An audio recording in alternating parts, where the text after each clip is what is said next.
out there tonight? Well, you stumped me now. Check out our website, mannimalresearch.com. Thanks to everybody.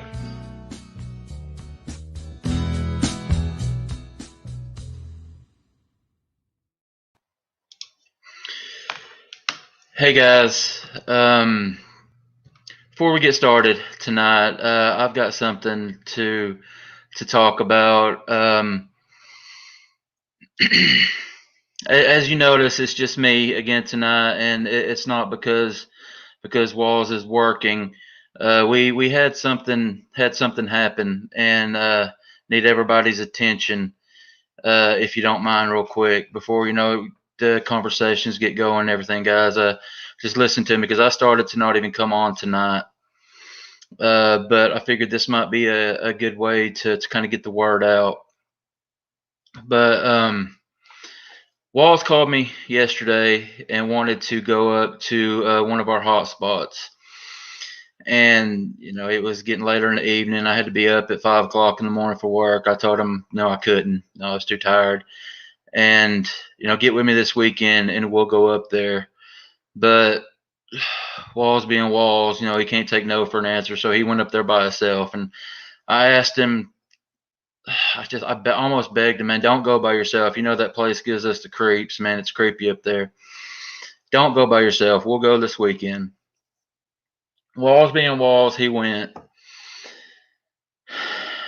And so he's up there. I go to bed early every night, about 8 o'clock. So I'm in bed. And around 2 a.m., my phone rings. And I look over, and it's Jen, which is Walls' wife. So I answer the phone, and you can tell that by the tone of her voice that she's really upset.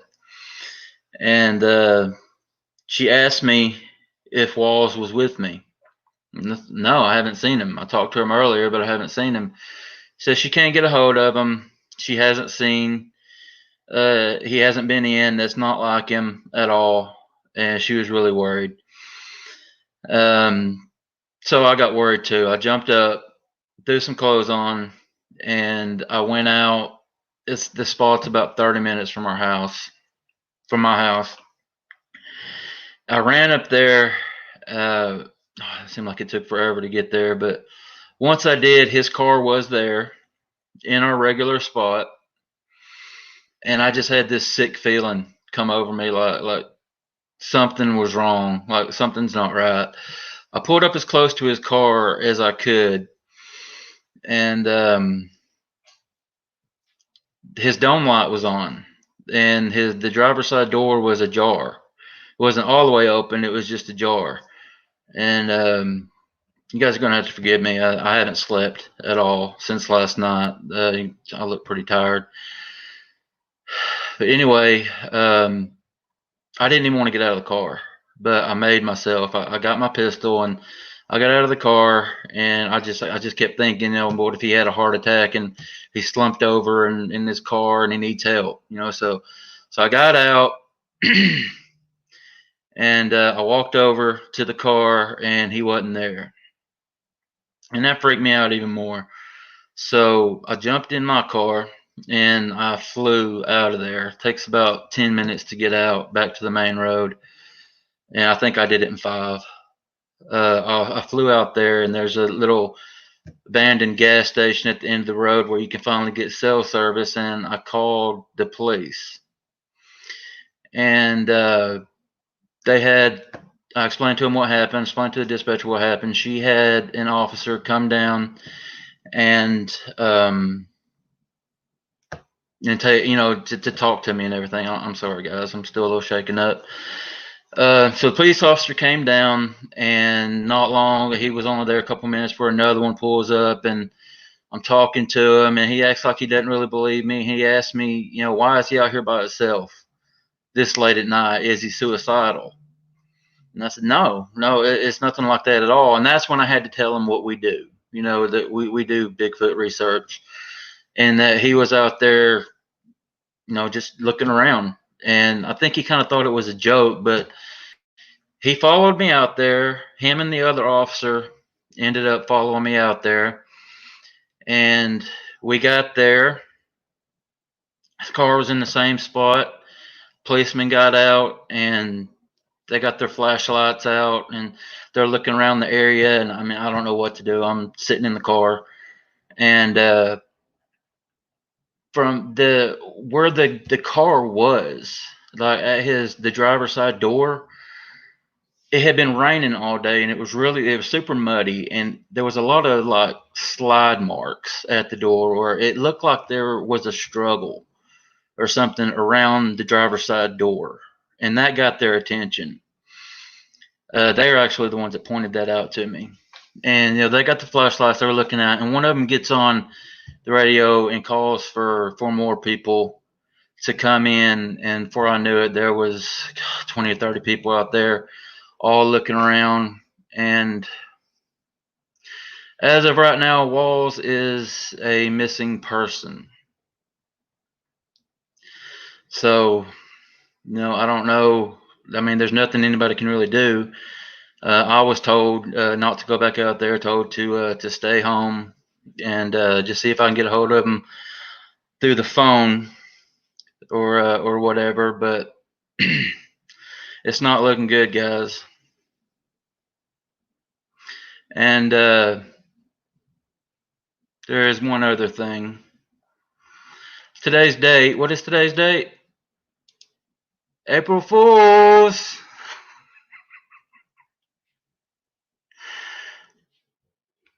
All right. How many of y'all cut your mute off, dude? Oh my God, dude! Scottish. Oh my God. Yes. Oh my God. You kind of strung that out. I think you would. Walls is fine. April Fools, guys. Oh my God. Walls is fine. Walls is actually doing better than most. He is. He's at the beach. Yep. Scottish Wildman says it's the second there. Oh, my fault. He's they faster than us. That was good. Well, man, you see what people think about you. Prayers for Walls. Yeah, people care about you. Don't pay attention to that bullshit. He got me. I called you asshole, Michigan.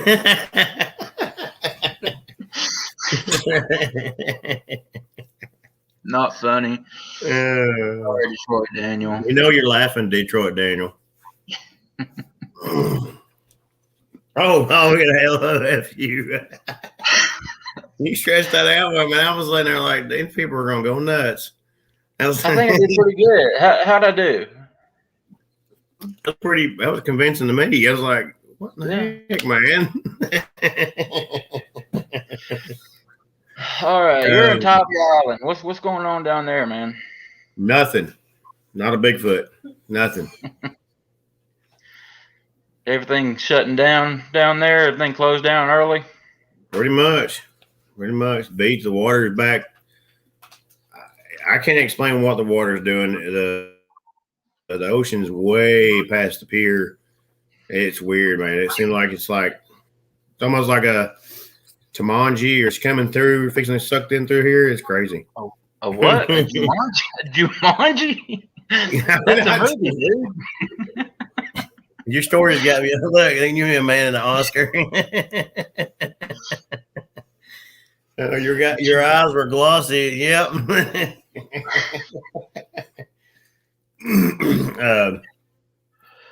What is it called? A tsunami? Is that what you're talking about? Tsunami, yeah. It sucks the water back. Yeah. Hey, man, they have a Jumanji. You're killing me, man. Oh, okay. Anyway, that took longer than we normally take.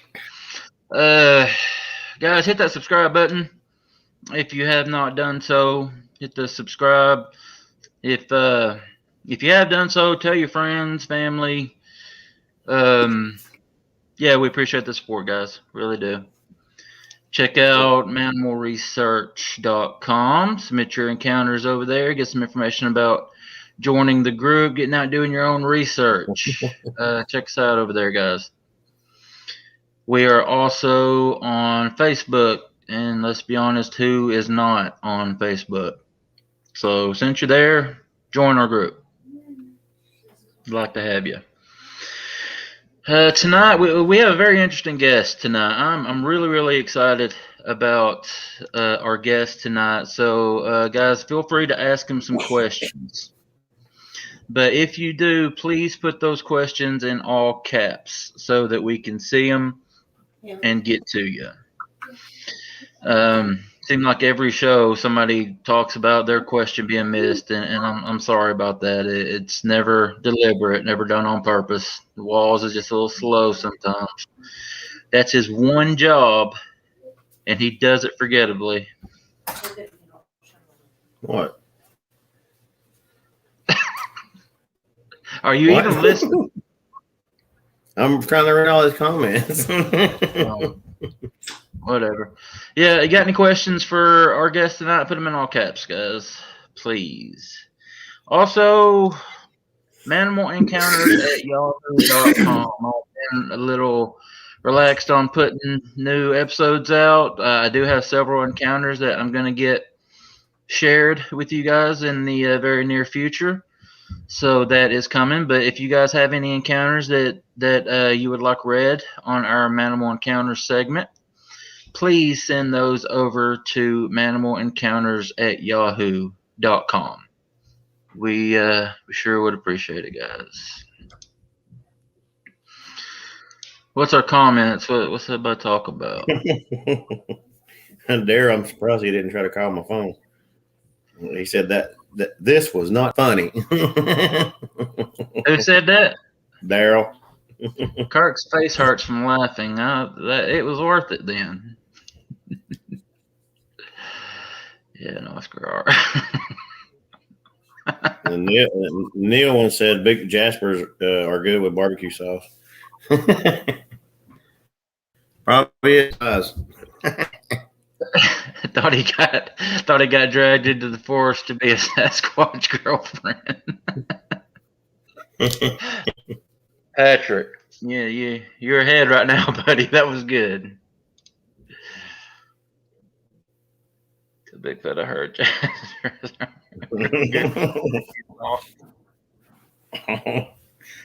Y'all, to be honest, I didn't know he was going to go that far with it. I mean, he went beyond than what I thought he was going to be.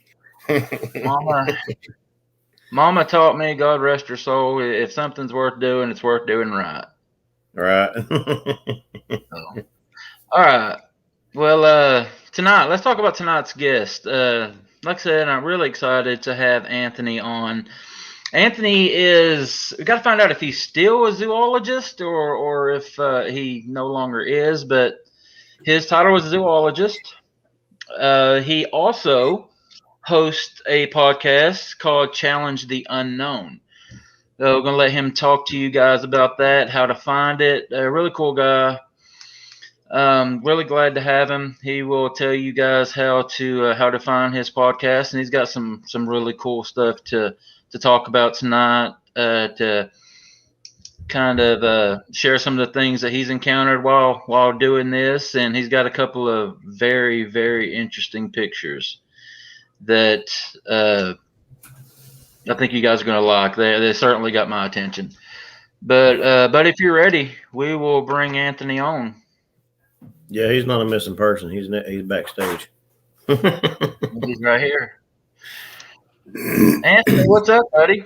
How's it going, gentlemen? It's good to be here. Good to be chatting with you. Looking forward to it. Yeah, man, awesome. So glad to have you. I want to say thank you once again for taking the time to come on, hang out with us for about an hour or so. Anytime, man. I guess to kind of start off with, you mentioned about whether or not I'm still a zoologist. I guess so I was laid off from the institution I worked for back in March when COVID hit. So I don't have the institutional backing anymore, but I'm still published, so I guess you don't really ever stop being one. I probably won't go back into it at this point. It's just really my main focus is the show now that I do. It's on Apple Podcasts, Spotify, and the Facebook page, and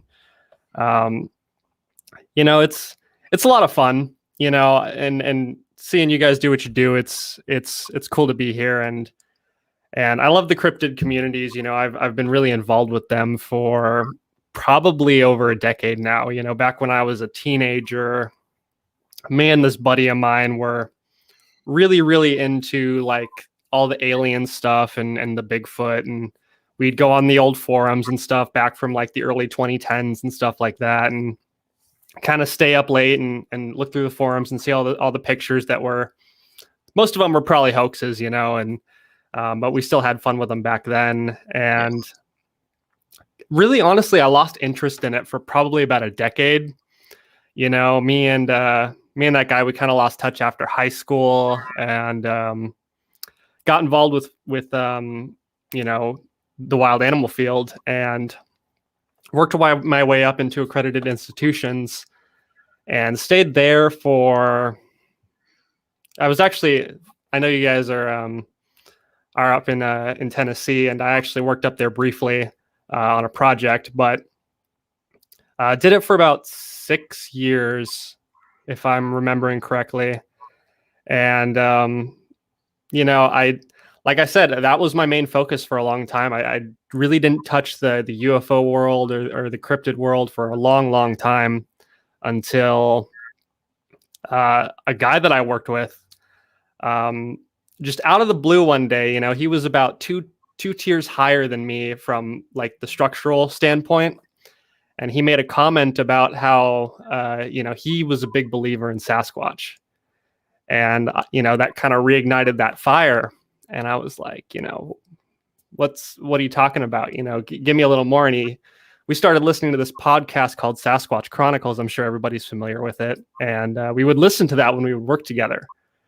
And then he eventually tells me about this time that when he was living up in Washington State, about how he's heard the whoops, those Sasquatch whooping sounds from across the lake while he was out with some friends, probably 20 years ago.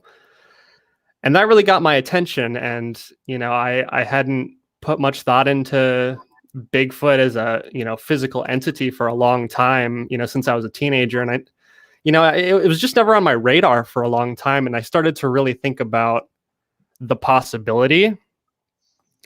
And, I think there's something to it, and I'll get to why. So I've had people write into the show, and I guess we'll kind of get to the photos, because I know a lot of people are probably really interested in those. So I had a guy, I can't remember exactly how this happened. I think I posted something in one of the Sasquatch groups, and this guy pops up in the comments and starts mentioning these photos that he's got. Very casually, like he's not trying to make a big deal about it. And so him and I talked to each other directly, very briefly, and he sends me these really, really interesting photos, which are actually from Mexico. I don't know how many people are into the whole Bigfoot being down in Mexico, but let's kind of jump on these photos. So what do you think about the photos, Wayne? What are your thoughts on those? So you said these pictures were taken in Mexico? Correct. Wow. All right. Well, I'm going to pull the first one up here.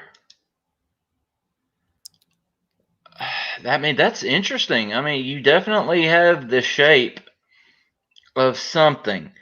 And, you've got that one, and then you've got this one that goes along with it, which shows that whatever it was moved, which I think is important to show. What do you think, Walls? I see the shape. Oh, well, that was a better one right there. I see something there. Now, did he? What kind of backstory did he give you about these? Is that like a boulder in front of this figure? So the story that he gave me was this wasn't his direct encounter. They were actually photos from his uncle. And he's been sitting on these photos for, from what I can tell, 6 years. And they were up in, or his uncle was up in Topeka, Mexico. He had a ranch a few miles outside of that area.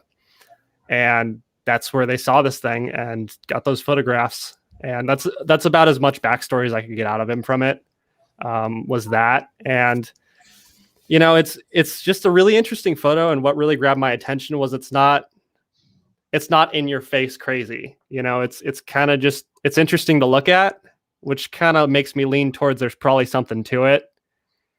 So, you know, I don't know what they are, man. Could it be fake? I mean, I guess. I mean, that possibility is always there, but we do have a couple people in our audience tonight.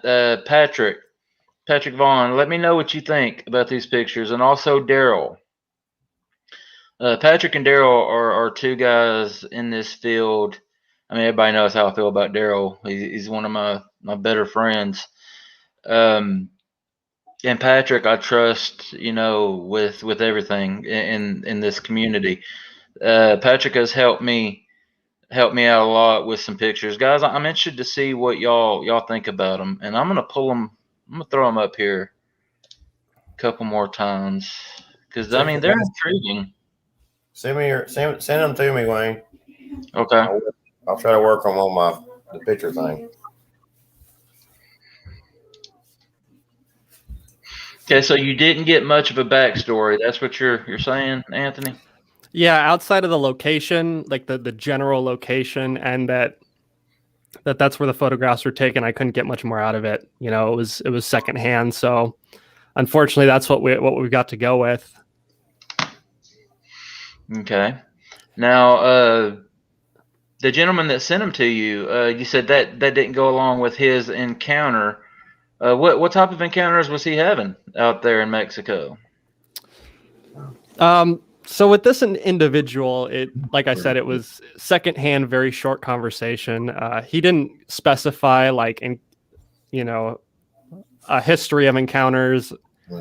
He didn't specify because it was, you know, his uncle had given him those photos and said, you know, this is from the ranch and this is what we saw. And that was all I got out of him, unfortunately. Okay. So I wish I had more backstory to that one, you know, and we'll get to some more interesting stuff here that I've heard over the years from people writing into me. But yeah, go ahead, man. Just like I said, the show is yours at this point. Just whatever you want to talk about. You want to share any of those encounters that you've come across? We'll be happy to hear them. Yeah, there was I interviewed a guy named Daniel back in probably about a year ago. He's much older gentleman around this time, and he told me that he was backpacking, or not backpacking, but camping in the Deschutes National Forest, which is up in Oregon for those that are familiar with it. And he said this was back in the 70s. Sure enough, they came into contact with a 9-foot tall bipedal ape-like creature while they were camping. And he said that, you know, it was outside their tent, and it had come close enough to where he, you know, they were actually able to see it because he had 3 teenagers with him at the time too. And they all saw the creature because he got scared enough that he opened the tent and actually pulled his 44 out and had the hammer back on it, and was, you know, audibly yelling at whatever was out there that he was going to shoot. And he said that he looked out and they all saw this thing, and it kind of just stood there and looked at him. And one of the things that he mentioned to me was that this thing was so massive, he knows there's no way he would have stopped it with the gun that he had. And that really grabbed my attention. The 44 Magnum. Yeah, he's, you know, 6 shots, you know, in there. That's something that I really think about because people that would stop a rhino. Right. It's like, you know, I've heard stories of people mentioning, you know, secondhand, of course. No one's told me this directly, but I've heard of encounters where people have shot these things and they struggle to bring them down. And then I kind of think about it and I'm like, an animal that size would be probably really hard to hit it, like take it down unless you hit it in a critical spot.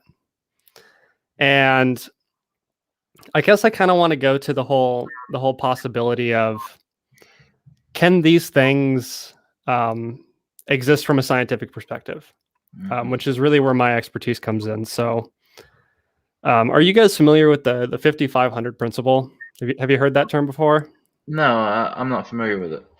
Okay, so the 5500 principle is this idea that basically, to avoid extinction, you need a population of 500 individuals to combat like environmental fluctuations or catastrophic events from causing extinction. And then you need a group of 50 individuals at least to combat inbreeding, which would, cause more genetic issues that would cause extinction.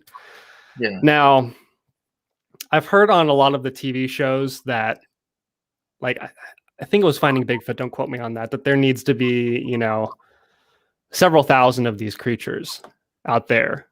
And that concept, while there is some credence to that,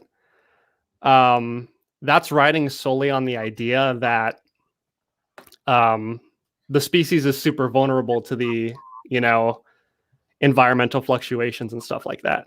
So if something happened, those 500 individuals wouldn't just be wiped out. Now, I would argue that Sasquatch is probably one of the few species that could probably actually successfully survive with a population as low as 500. And to give you an example, let's say there's a population of deer that's close to extinction. There's 500 of them, right? An example of an environmental disaster was, say, a big tree falls and cuts the water source out of their territory, and it pushes the water in a different direction or whatever it might be. The water dries up. Those 500 deer are just going to probably dehydrate, and probably some of them will probably make it out, find new water sources, but most of them will probably succumb to dehydration. And then that would cause the extinction of that species. However, when you're dealing with something like Sasquatch, if this thing is real, it would probably have the, cognitive ability to leave that area. Water source dries up, time to go, they leave. And they might actually have an idea of where there's other water sources outside of their current territory. So I feel like they're probably not as susceptible to, catastrophic events as something like a deer would be, or, other mammals that we're talking about. And so go would ahead. you think that maybe Bigfoot could be somewhat of a nomad, maybe?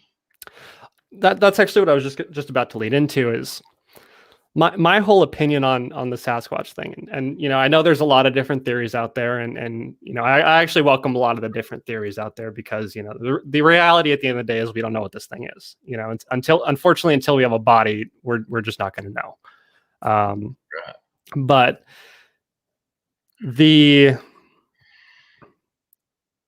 if it was a big gorilla, one would have wandered into the parking lot of a 7-Eleven by now, and been screwing around in the dumpster or something. Someone would have bagged one of these things by now if it was just a big gorilla wandering around. So my kind of thought process on it is, it has to be some type of advanced, like, hominid or as you said, nomad. So like some type of early human or something like that, for it to have eluded capture this long, or any real good evidence to come through. So yeah, in my opinion, and it's okay if anybody else has different opinions on what it might be, is I think it's some type of like super advanced ape. It has to be. It can't just be a gorilla wandering around the forest. Okay, and just to be clear, you're a believer personally, right? Oh yeah, there's no doubt in my mind that these things are real. There's no doubt. And one thing that I respect from you, and just this brief, conversation that we've had, is your scientific look into it. I mean, you can tell, just listening to you, you're a smart guy. You're educated. Thanks, man. You come at this with a little bit differently than myself. I mean, I didn't go to college. I don't have a degree in anything. So you come at it a little bit differently. But one of my good friends is a PhD, and he's actually in our group, Mannimal, and you remind me of him. His book is coming out, Mr. John Baranchek, and I just keep thinking of him as I listen to you talk, because a lot of y'all's thinking is the same on it. But yeah, I think that people like you and your thoughts and stuff, very valuable to this field. It gives it an air of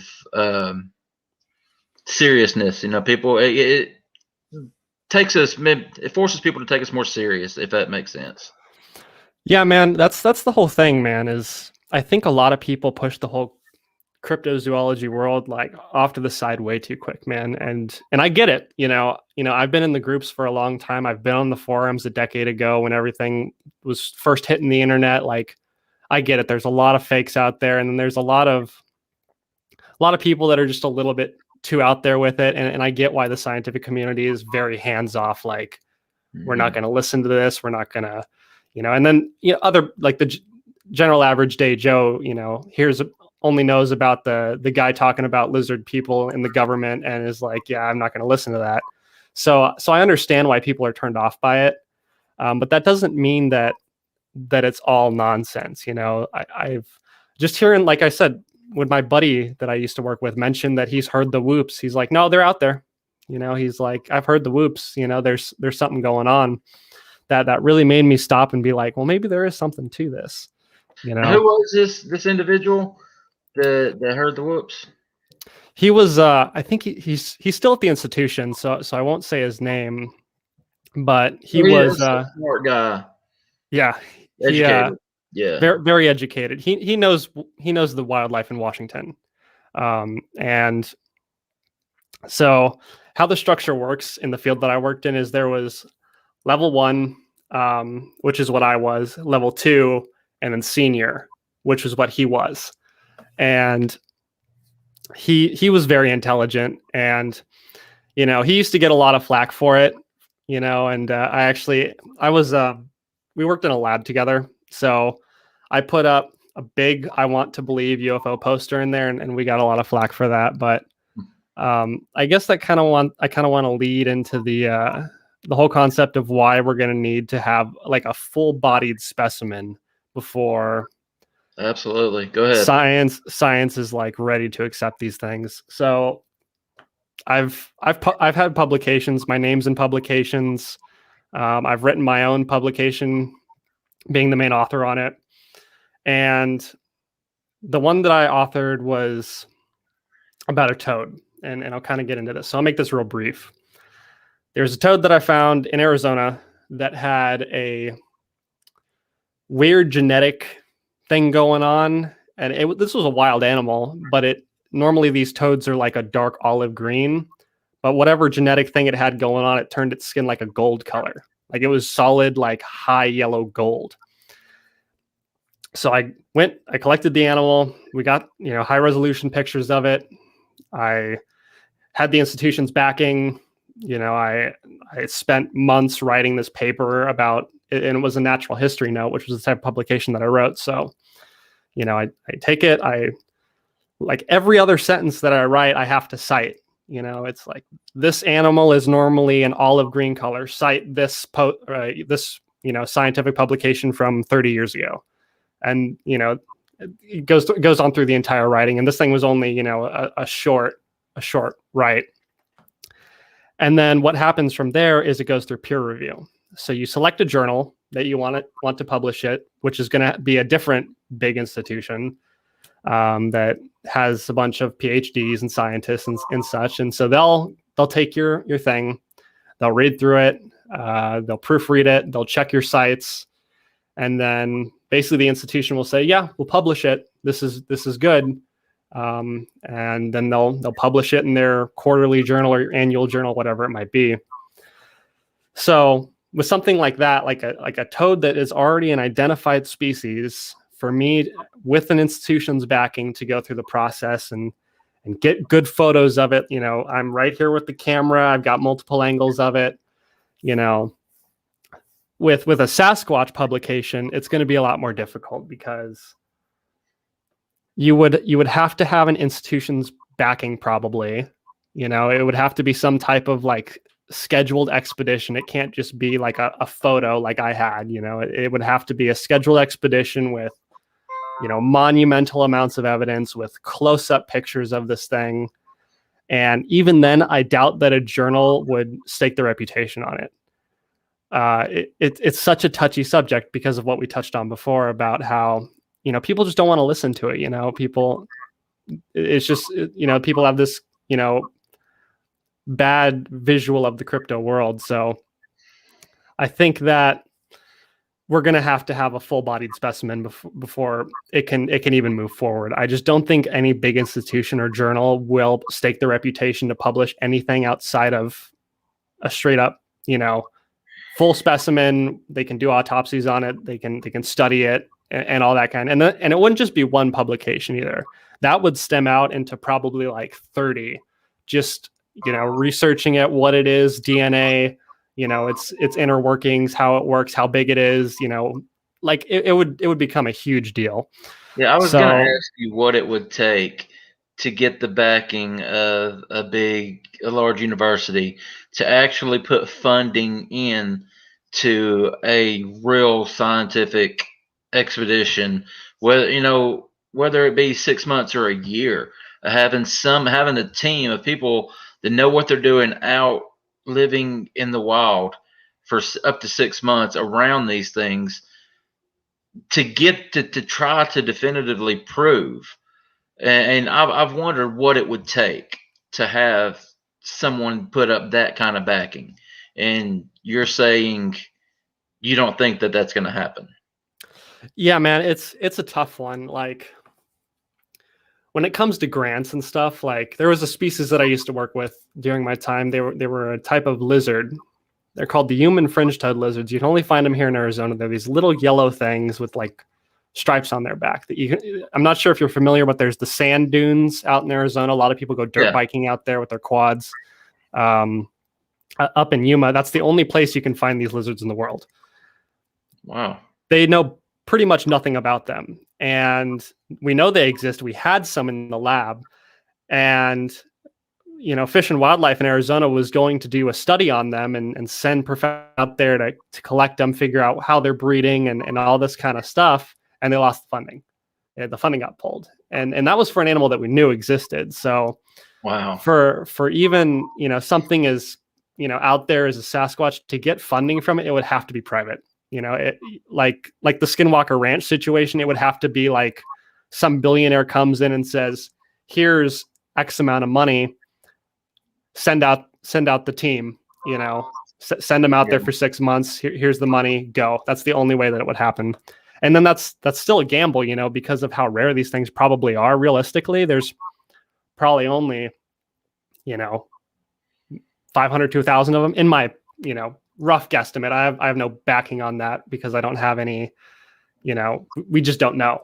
But if say there's only 600 of them, sending a team out for 6 months, you're still gambling as to whether or not you're even going to get anything.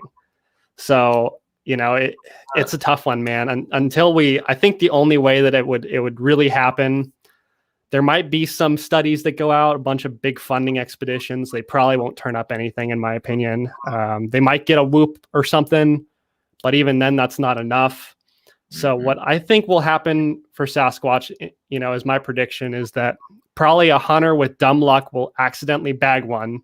Maybe it charges him or whatever. He shoots it, and you have the body. And I think that's the only way that it's going to happen, in my opinion. I could be wrong. Maybe a big expedition does go out and finds them and films them in the wild and gets samples and stuff with a real team that is like got a big institution's backing and stuff. But I don't know, man. It's a tough one, and I'm a firm believer, and I've heard the calls, and I know that of existing wildlife in a lot of the areas, and I can generally identify pretty easily when it's like a misidentification, because mountains can do some funny stuff to sounds. You know, I've heard Sasquatch sounds that I can definitely really comfortably identify as cougar vocalizations that are just bouncing off the walls. But you know, some of the Sasquatch ones are really interesting, and I've heard the Sierra sounds, and the Sierra sounds are super freaky to me, man. You know, and we have there's some pretty smart, you know, convincing people that have broke that thing down, and linguistics, you know, people that have studied it that say that, one, they think they're speaking a language. Yeah. And two, that it's not human, and it's not any other animal that we know of. So how can you fake that? That's the thing, man, is that's the thing. It can't be faked. You know, if it can't be faked, what options are you left with? Exactly. You know? Exactly. For example, actually, speaking of sounds, which is really interesting to me, and this always gets me. So say you're a scientist, right? Maybe you're out on an expedition for a bird or something, right? Maybe you got a couple guys with you. You're recording, listening for sounds, identifying some stuff. Let's say you pick up a sound that isn't identifiable. Say it's something else that you can identify. You check the frequencies, you check the spectrograms of it. Maybe you had infrasound, and you can say for 100% certain this is not a known species. Even with that, you can get it published, but the extensiveness of the publication won't go farther than unidentified sound captured in this region. That's as far as it'll go until you have more. So even if, say, a team goes out and catches more of the, you know, Sierra sounds, and they could positively ID it and say, you know, no, this isn't, you know, anything else. This isn't a cougar that's making weird sounds. It would still just go up as a publication, as a natural history note saying unidentified sound captured in Northern California, blah, blah, blah, blah, blah, you know, and that's where it would sit until, like I said, someone gets one. So are there any questions in the chat? I guess we should probably see. Have there been any questions that I missed? I haven't seen any just yet. I actually had a question for you. Yeah, man. Have you been keeping up with the show Expedition Bigfoot? I actually just started it last night. Have you heard about what the doctor, her name's Mira something. I'm not sure what her last name is. Mm-hmm. Mira something. But you know who I'm talking about, the blonde lady? Yeah, about the hair or the DNA results or whatever. DNA from a chimpanzee. Interesting. I'm not too familiar with it. Environmental DNA they gathered environmental DNA from inside a nest, a believed Sasquatch nest in Kentucky, which is where they're at this season. And they had it analyzed, and it came back as chimpanzee DNA. That's wild. You know, that's the tough one, man. And that's the thing that it goes into. And it'll probably, if it goes through publication, what'll happen is it still won't be enough, because it'll just go back down to that same thing where it's chimpanzee-esque hair or whatever discovered in Kentucky forest, and that's where it would sit. And then say the day that the body is recovered, then the body's DNA, then they'll back source, oh, that was the hair that was collected in Kentucky. You know, that's really interesting, man. And that really brings up a lot of the questions as to what are these things? You know, it's like, are you familiar with the billy apes? Have you heard about those things? No. So this will freak you out. So in the Congo, a lot of people don't know about this, and this is really interesting to me. So in the Congo, there were stories of a 6-foot bipedal primate that they called the lion killers. And they would scream up in the trees, and they would eat meat primarily, and they called them the lion killers. And there were all these stories about them, and you know, like it sounded like Sasquatch, you know, just bipedal apes. I think this was actually like just a couple years ago. They couldn't get a team out over the last couple decades because there was civil war in the Congo, and it wasn't safe to go there. You couldn't send anybody out with them and have them come back. That just wasn't an option. It wasn't safe. So nobody had gone out there to investigate these stories. So they were just legendary stories of a Sasquatch-like creature. So a couple of years ago, they sent a team out, and sure enough, there are these 5.5-foot tall giant chimpanzees that walk upright, and they film them in the forest, and they get everything they need to classify the species. And it turns out they were real. Kirk is asking the giant baboon things. Yep. Yep. From the Congo. Is that what they made the movie Congo about? I don't think so. This was a pretty recent discovery, and it's pretty unknown. I just didn't know if that legend might have been what the movie was based on. It might have been, man. You know, a lot of the Hollywood stuff is taken from, legends for sure.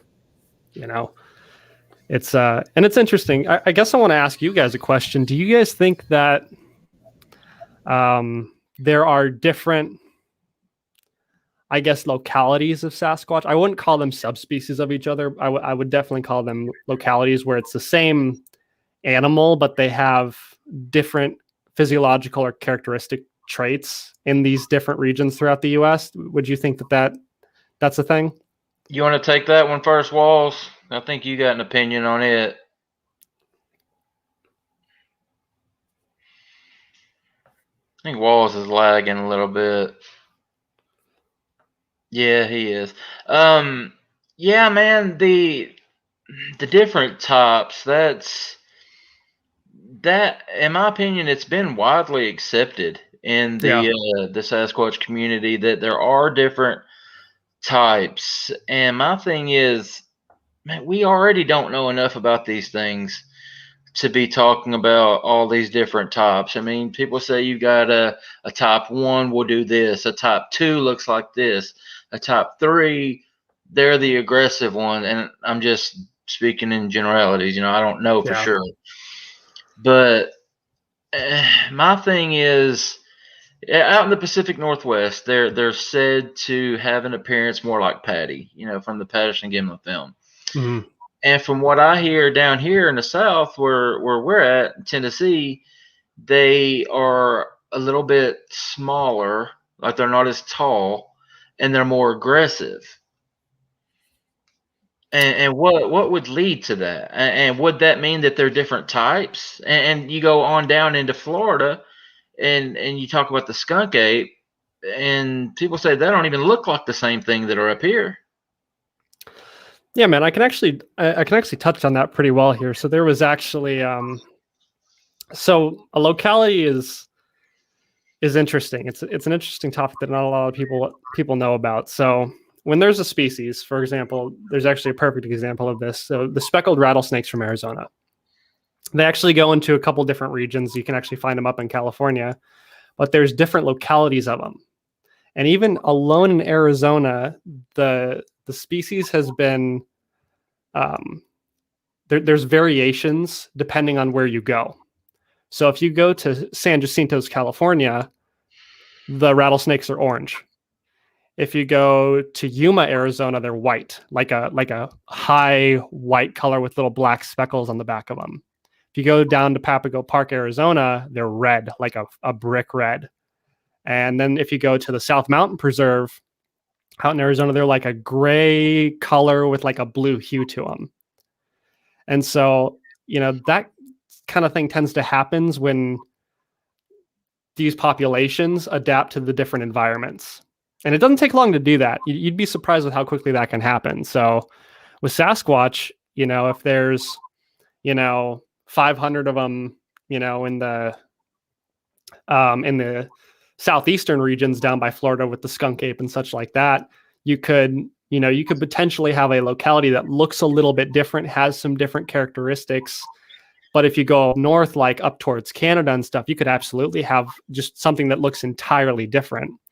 The ones from Yuma, those rattlesnakes that I mentioned, actually don't get as big as the other species. The ones from California get to normal size. The ones in South Mountain and Papago Park, they get to normal size. But these ones in Yuma, they stay small for some reason. and it's really interesting.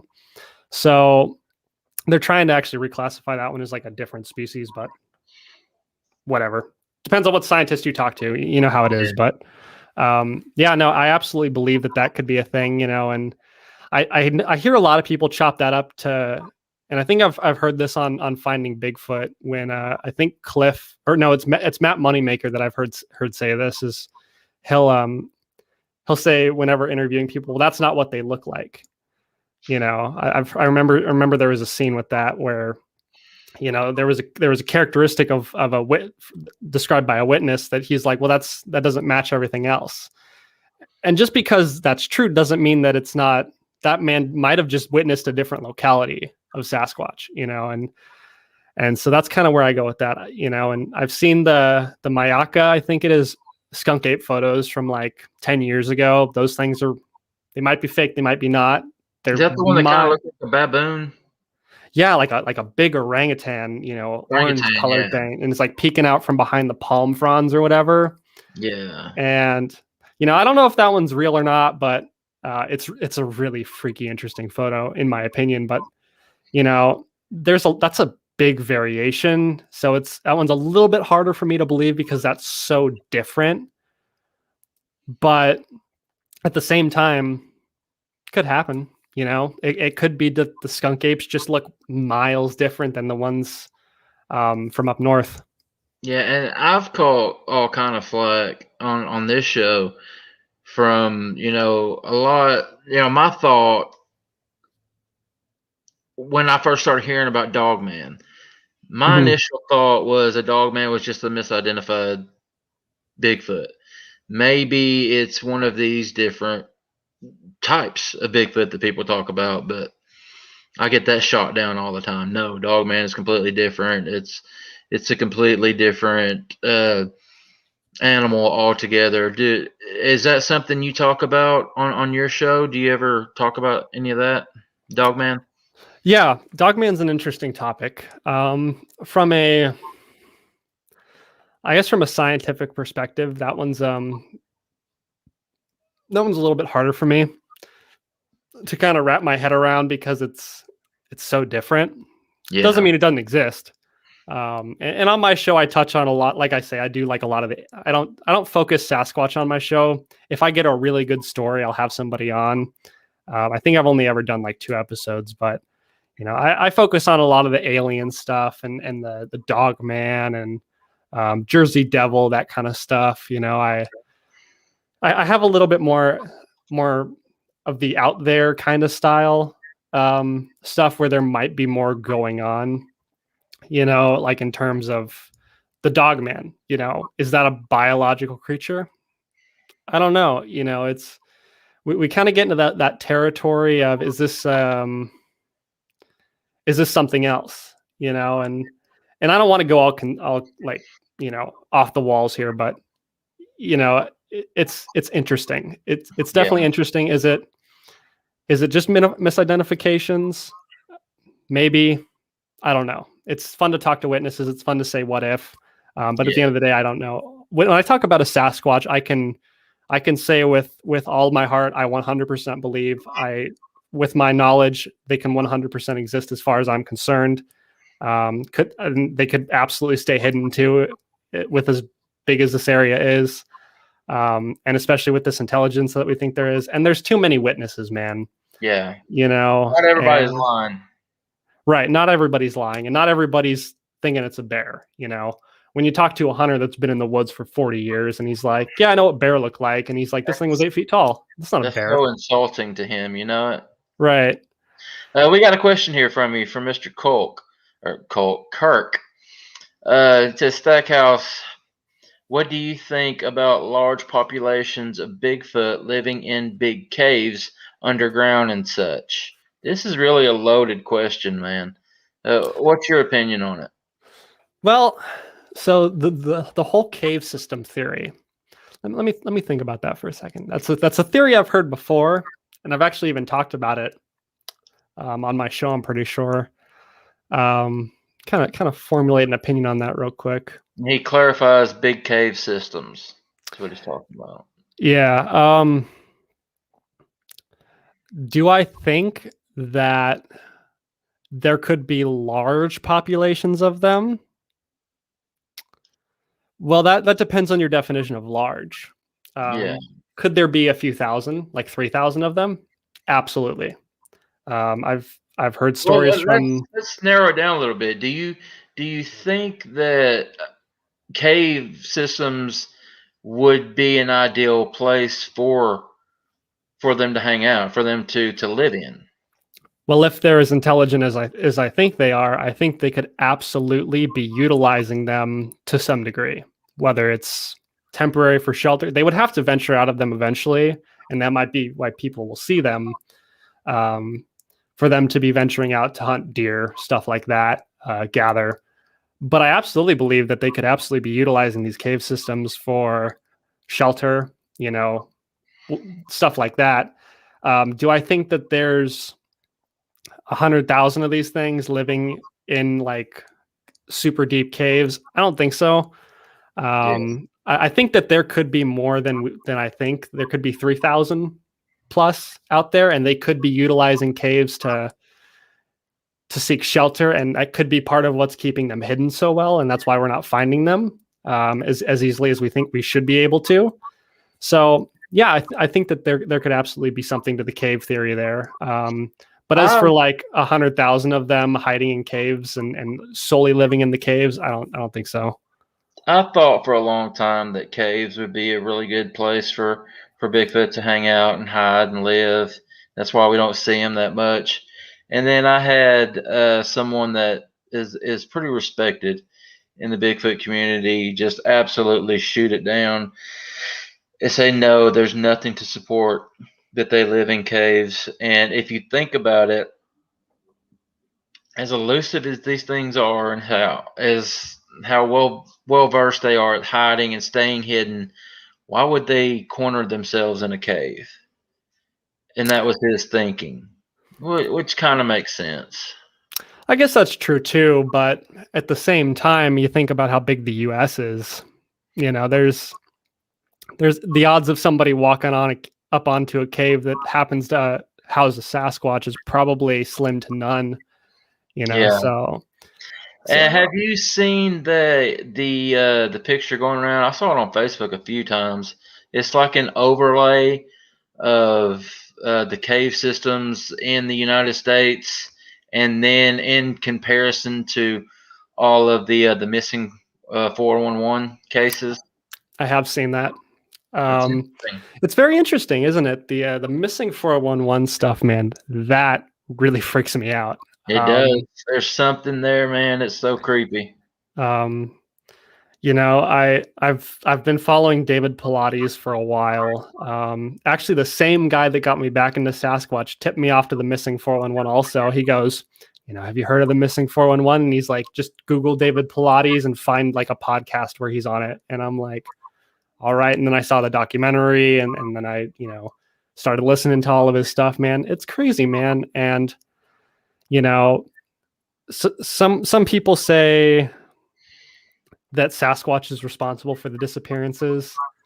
I don't know, maybe, I guess. Doesn't Pilates doesn't he kind of lean that way? He does. He refuses to say, people ask him all the time, what do you think it is? And he always says it doesn't matter what I think, which I kind of have respect for, because, at the end of the day, these people are going missing and it's such a weird phenomenon, man. And I don't know, man. I actually interviewed a guy on my show. God, this was back when I started like a long time ago. There was a guy that I interviewed on my show, and he had a best friend, and they were in the northeastern United States, and they were going up. They lived in like a small logging town. They went up to do their wilderness badge, and sure enough, his friend and him, the rule was that they had to call in. They had one of those little, radios or whatever, the like CV radios or whatever. And because it was a small town, the fire department was on there too. So they had to check in every hour, and they were up on the hill, behind the houses and stuff, up in the woods. And their parents could see the fire from where they were up on the hill. And they checked in every hour. And, the fire department would get on to and like mess with them and be like, get these, kids off the mic and whatever, and just mess with them. And they were just hanging out, and they hear what he described as like a big mechanical boom sound come from within the forest. We didn't really focus on that aspect of the story, but he said it was weird, and they were making jokes about it. And his friend was like, they were, I think, 12 at the time, says, I'm going to go find out what it is. And they're joking about it. And he said the second that his friend stepped outside of the light of the fire, it's like disconnected, mid-sentence, cut off. A few seconds go by, he freaks out, gets on the radio, calls for help. Firefighters are up there first. Then his dad comes and takes him home. Next day, the feds show up because it's a missing kid. It's been 30 years and never found the kid. Just poof. And he explained it to me as if, we were on the phone and I just hit the disconnect button. And I'm like, how is that possible, man? They didn't find anything, like he was within speaking distance of this guy, of his friend. They were mid-sentence. And you're telling me this kid just disappeared without a trace, man? It's like, if an animal would have grabbed him, you would have heard screaming. You would have found traces of it. You would have seen, evidence of the attack. You would have heard him screaming. What else could have grabbed him? What? It's such a weird phenomenon, man. It just doesn't make sense to me. And the Sasquatch thing is weird. I don't know, man. I don't know what it is.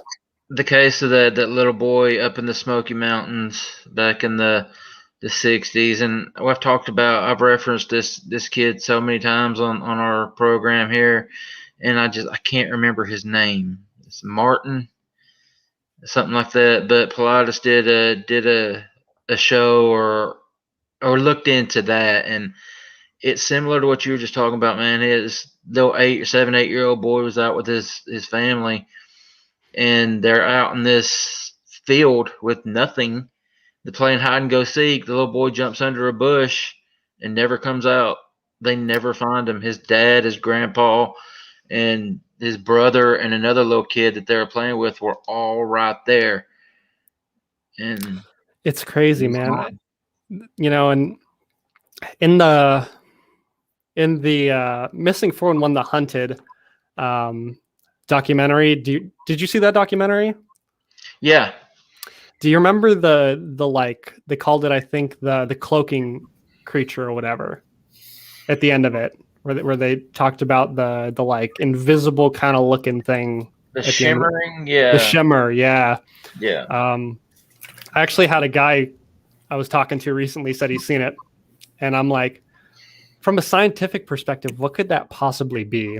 And I get into all the I do a lot of paranormal stuff too, and talk to people about that kind of stuff. And when I think about that from a scientific perspective, I think our tech just isn't there yet.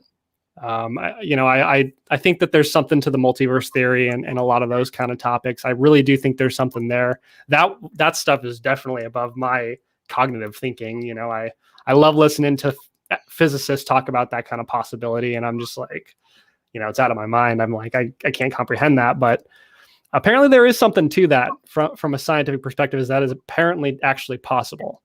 So whenever we talk about like the kind of ghosty kind of stuff, it's like, maybe there is something to that and our tech just isn't there yet. There might be something that we just really don't understand. And something that I like to mention is, say you took a bunch of 17th century Victorian era scientists down to see the Northern Lights, the aurora. It was a weird phenomena that was only visible for certain amounts of time at certain seasonal things going on. So they go out there. They don't know what it is. They have no theories. The tech didn't exist yet for them to understand it. So I wonder if that's with this shimmer or whatever people talk about, if we just don't understand what it is yet. Maybe people talk about it with Bigfoot. Mm-hmm. Oh, Cloaking. Yeah. The cloaking and the lights and stuff that people mention, man. Orbs. Maybe there's something to that, man. I try not to throw that stuff out, man. That's really important is when you're doing a study on something, is you can't throw out data sets just because something doesn't match what you expected. Exactly. You know, you got to collect the whole story. And if there's a black dot event, you know, then you can take that set out and be like, that's definitely an anomaly that isn't relevant. You know, then you can take it out. But when you have a lot of these anomalies, they're not anomalies. They're not black dot events anymore. You know, so I think people are seeing something. I don't know what they are. I have no opinion on that. Yeah. All right. My buddy Don, Illinois Sasquatch, had a really, really good comment. I just wanted to make sure he got credit for it here. They said the karst cave system, I'm not familiar with it or where it's at. Maybe somebody can tell me. The karst cave system in USA, when overlaid with reported Sasquatch sightings, is remarkably profound and not a coincidence. I'd like to see that. Yeah, man, absolutely. You know, and like I said, you know, might be that might be where a bunch of them are hiding out. You know, like I said, until I get out there and do some looking around. For me, if I were to ever go out there looking for these things, it would have to be like really, really deep, like expedition style, like super deep into the forest. You know, I like the cave system idea. I really do. You know, I don't think it's nonsense. Do I think that there could absolutely be some utilization of these caves, like I said earlier, to kind of explain why we're not seeing them as much as we think we should be. So you know, maybe there is something to it. And I saw somebody earlier mention in the comments also that some cave systems would have multiple exits. And yeah, absolutely. You know, that could explain it even more. You know, maybe they are utilizing these caves a little bit more if there are multiple exits. So that would explain why they'd be comfortable going into these places and not have to worry about getting cornered. All right, but we've gone over an hour, and man, it's been really cool having you on. It's been different having someone speak to more of a scientific standpoint. So yeah, man, I've enjoyed it. I'd love to have you back if that's something you would be interested in. Yeah, man, I love you guys' show. I've checked you guys out before, and keep doing it, man. You know, I think that there's something to these stories, man, and I think there's a real hunger for people to hear just people talk about it, you know. So clearly, you guys have a really cool audience, and I'm glad everybody came here to hang out with us. And yeah, man, anytime you want me to come back on, I'd be happy to come chat with you guys again. So yeah, thanks. If you need a guest or anything on your show, we've done a bunch of things. Wouldn't mind. We found some pretty cool stuff out in the woods too that we don't mind talking about either. If you need anything. 100%, brother. Let's set that up once we get off air. That'd be great. Okay. Yeah. We'll man. Definitely do that. All right, buddy. Again, thank you so very much for coming back, and we'll get you back on, buddy. It was fun. Thanks, guys. Have a good night. See you, bud. Cheers. All right, you made it, man. You're just gonna have to tip out early, but you made it. I'm trying, but it's this thing's trying to kick out. Think it's just the Wi-Fi there at the hotel? Yes, and there's a lot more people showing up and getting on it. I'm glad we didn't get cussed out too bad with our little joke at the beginning of the show. I was worried about it, man. It was all quiet there and nobody was responding. I thought, oh man, did we mess up? I think it went over well. Yeah, it did. I sent you the picture of Daryl's face. Do what? I sent you the picture of Daryl's face. So look on your phone. Yeah, what was that? Was he crying? Yeah, he said as soon as he said he had to start sharing little tears. I was like, oh man. Well, all right, man. You got any parting shots before we get out of here? Say your goodbyes. No, I guess not, guys. I hope you guys have the rest of a good week. It's supposed to warm up, be a little chilly a little bit tonight, but we're supposed to warm up again. As you see, I'm safe. If anything major happened, guys, trust me, y'all guys would know about Facebook or anything else, you would know right away. So good thing we did get you pretty good on this one. Yeah, man, I can't believe you was able to stay off Facebook for most of the day. Well, I was driving most of the time. I was bored. Figured I you would have looked. done 2 or 3 lives on your way down there. I thought, man, you're supposed to be dead in the woods. I was wanting to. I was like, but man, I was like, no, it was rough.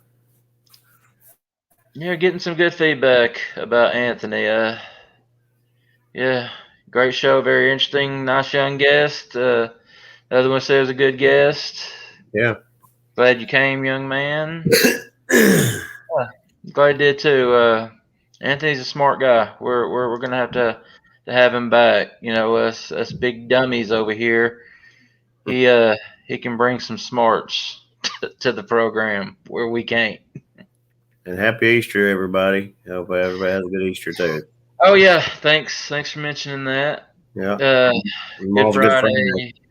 Good Friday today, or coming up here in a couple hours. Yep. Our Lord and Savior Jesus Christ was crucified on this day, and coming up this Easter, He rose. And in honor of that, we won't be having a show.